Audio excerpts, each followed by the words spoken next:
estudio, los investigadores determinan que el ciclo masivo de medusas es de 6 años y sus episodios en las playas duran unos 3 días. La práctica del surf tiene cada vez más adeptos y en muchas zonas de España se ha convertido en una industria turística. Como en Ribamontana al mar, en Cantabria. Allí el surf es una de las principales fuentes de riqueza en Canarias y Sanse.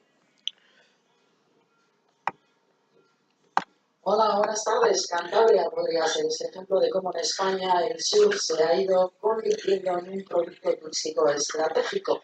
En la última década, en las localidades costeras, este deporte ha conseguido un punto de inflexión en el que se ha transformado las economías locales. Se han creado nuevos puestos de trabajo para hacer frente a la demanda de unos deportistas que a lo largo también de estos años han ido modificando su manera de viajar en busca de olas.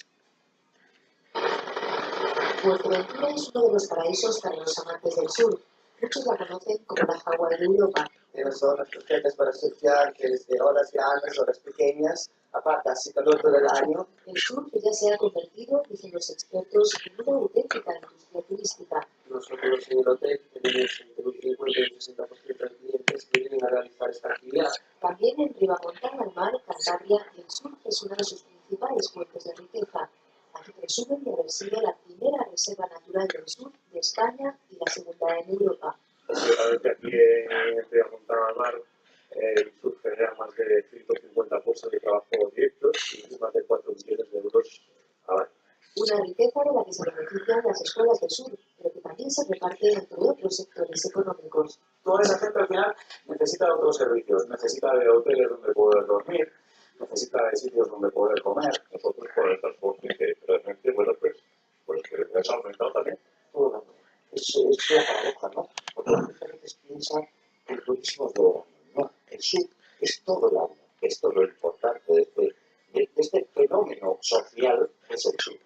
Un fenómeno social que ya no es exclusivo de los jóvenes. Según los expertos, la pasión por el sur se está extendiendo entre la población en general y especialmente entre los más pequeños. En solo una semana, tráfico ha sancionado a casi 21.000 conductores por circular con exceso de velocidad. 18 de ellos iban tan rápido que han sido puestos a disposición judicial. Según la DGT, el 70% de las infracciones se han detectado en carreteras convencionales y en travesías. Y precisamente la Guardia Civil está investigando este vídeo que ha sido compartido en las redes sociales. En él vemos a un niño de 7 años conduciendo un turismo. Es en una explanada del centro comercial de Sevilla. Las imágenes fueron grabadas por su madre, que las subió después a las redes sociales. El menor, como vemos, lleva el volante y está sentado encima de su padre, que manejaba los pedales sin llevar abrochado el cinturón de seguridad. Se está barajando un supuesto delito de conducción general. Sobre todo por la vía, como ya le he dicho, por... Luego dicen que si no hay... Eso, es que pasan cosas, luego le pasa algo al niño, ¡ay! Todo el mundo se pone ya de pena. Y el aparcamiento del estadio del Atlético de Madrid, el Wanda Metropolitano, se ha convertido en un circuito de carreras ilegales. Participan jóvenes con potentes vehículos. Todos los hemos dejado por encima del coche. Los zapatos los comiendo mis hijos. No me lo disgusto y el mío, no veo lo que me cayó. Bueno.